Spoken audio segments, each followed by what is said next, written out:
السلام علیکم ورحمۃ اللہ وبرکاتہ۔ ناظرین اکرام، میں ہوں غلام مصطفیٰ اور آپ دیکھ رہے ہیں میرا یوٹیوب فیس بک چینل قیام اسلام، جس پہ درس قرآن کے سلسلہ میں آج ہمارا سبق سورۃ البقرہ کی آیت نمبر 180 تا 182 پر مشتمل ہے۔ اعوذ باللہ من الشیطان الرجیم، بسم اللہ الرحمن الرحیم۔ کتب علیکم اذا حضر احدکم الموت ان ترک خیرا الوصیۃ للوالدین والاقربین بالمعروف حقا علی المتقین فمن بدلہ بعد ما سمعہ فانما اسمہ علی الذین یبدلونہ ان اللہ سمیع علیم۔ فمن خاف من موص جنفا او اثما فاصلح فلا اثم علیہ ان اللہ غفور رحیم۔ پچھلی دو آیت مبارکہ میں اللہ رب العزت نے قتل اور اس کے قصاص کا تذکرہ فرمایا، اور اب یہاں وصیت، اور جب انسان موت کے وقت قریب ہو تو کوئی وصیت کرے، یہاں اس کی تھوڑی سی اللہ رب العزت نے آیات مبارکہ میں تفصیل فرمائی ہے کہ کوتب علیکم، فرض کر دی گیا تم پر، اذ حضر احدکم الموت، جب تم میں کوئی شخص اس کے پاس موت ہو، جب کسی کو موت آئے، ان ترک خیرا، کہ جب وہ اپنا ترکہ چھوڑ جائے، وصیت ہو، ترکہ کے بارے میں کوئی وصیت کرے، للوالدین والاقربین بالمعروف، والدین رشتہ داروں کے بارے میں اگر وہ وصیت کریں تو اس کی وصیت کو آپ نے کیا کرنا ہے۔ ابھی یہ قانون وراثت نازل نہیں ہوا تھا،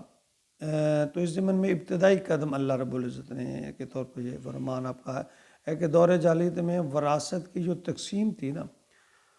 وہ عجیب طریقے سے تھی کہ مرنے والے کی ساری جائیداد کا مالک اس کا بڑا بیٹا بن جاتا، اس کی بیوی بیٹیاں، حتیٰ کہ جو وراثت میں جو سامان تھا وہ سارا بڑے بیٹے کو مل جاتا، اور بعض اوقات تو بیوہ جو تھی وہ بھی وراثت میں بچے کے نام ہو جاتی، اور اس طرح وہ اس کو ماں کو بھی بیوی کی روپ میں بنا لیتا۔ تو یہ ایک زمانہ جہالیت کی بہت بڑی خامی تھی۔ تو یہاں وراثت کے بارے میں جو پہلا حکم دیا گیا کہ مرنے والے جو والدین اور اقربا ہیں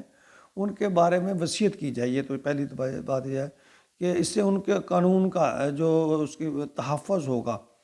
آگے پہ سورہ نساء میں پورا اس تذکرہ ہے وراثت کے قانون کے بارے میں۔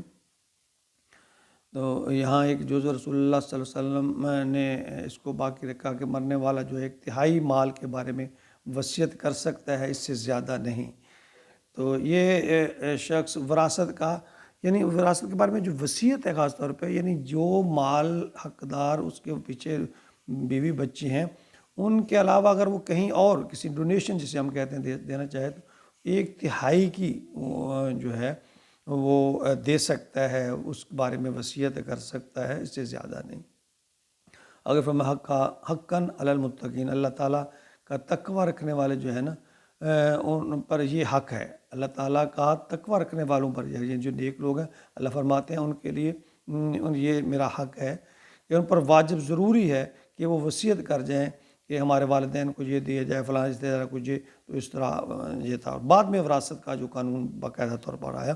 فَمَن بَدَّلَهُ بَعْدَ مَا سَمِعَهُ، تو جس نے بدل دیا اس وصیت کو۔ آگے پھر یہ اللہ فرماتے ہیں کہ اگر کوئی شخص وہاں موجود ہے اور پھر اس نے اس وصیت کو بدل دیا، وَمَن بَدَّلَهُ بَعْدَ مَا سَمِعَهُ، بعد اس کے کہ اس نے سنا، یعنی سننے کے بعد اس کو بدل دیا، فَإِنَّمَا اسْمُهُ عَلَى الَّذِينَ يُبَدِّلُونَ، تو اس کا گناہ انہی پر آئے گا جو اسے تبدیل کرے گا۔ اللہ تعالیٰ فرماتے ہیں جس شخص نے وصیت کے وقت وہ موجود تھا، سننا اور غلط بیانی کی، اللہ فرماتے ہیں وہ گناہ گار ہوگا۔ ان اللہ سمیع علیم، اللہ سننے والا، اللہ فرماتے خبردار میں سننے والا بھی ہوں اور جاننے والا ہوں۔ فمن خاف من موص او جنفا، موص جنفا او اسما، پھر جس کو یہ اندیشہ ہو کہ یہ جو وصیت کرنے والے کی طرف سے جانبداری یا حق تلفی ہوئی ہے،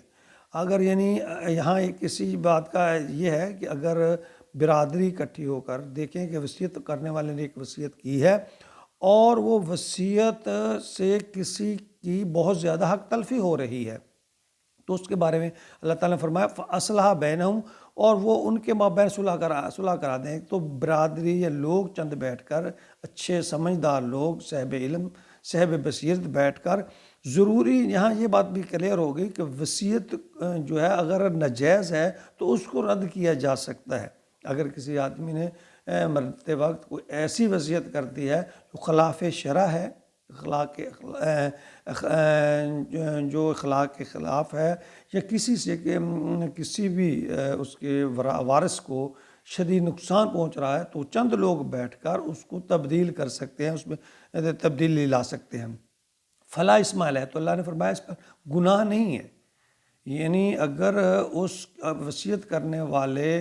کی وصیت کسی کی حق تلفی کا سبب بن رہی ہے تو اللہ فرماتے ہیں کہ چند صاحب بصیرت لوگ بیٹھ کر، خاندان والے لوگ بیٹھ کر اگر اس کو تبدیل کر دیتے ہیں، اس میں اصلاح کر دیتے ہیں، جس سے سب کا کسی کے بہت زیادہ نقصان کا احتمال اس کو ختم کر دیتے ہیں، یا کسی کی حق تلفی ہو رہی ہے تو اس کو ختم کرتے ہیں، تو اللہ فرماتے ہیں فلا اسم علیہ، اس میں گناہ نہیں ہے۔ ان اللہ غفور الرحیم، یقیناً اللہ تعالیٰ بخشنے والا مہربان ہے۔ تو یہ بات وصیت کا تقدس جو ہے وہ اپنی جگہ پہ، لیکن اس میں باہمی مشورے اور اصلاح کے جذبے کی خاطر جو ہے اس میں تبدیلی کی جا سکتی ہے۔ ان آیت مبارکہ میں اللہ رب العزت یہ فرما رہے ہیں، کیونکہ اس وقت ابھی تک وراثت کا قانون نہیں آیا تھا۔ جب وراثت کا قانون آ گیا تو پھر اس قانون کے مطابق ہی ہر آدمی کی جو وراثت ہے وہ اس کے مطابق تقسیم ہوگی۔ اور اس کے ساتھ ساتھ یہاں یہ بھی ثابت ہے کہ مرنے والا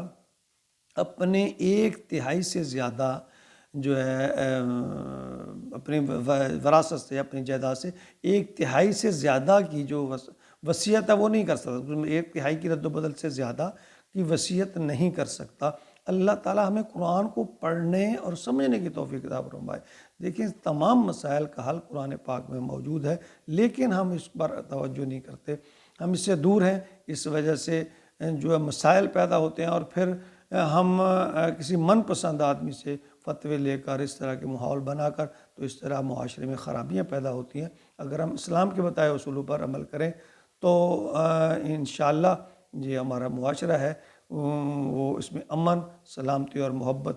پیدا ہوگی۔ اللہ تعالیٰ ہمیں قرآن کے مطابق اپنی زندگی بسر کرنے کی توفیق عطا فرمائے، آمین یا رب العالمین۔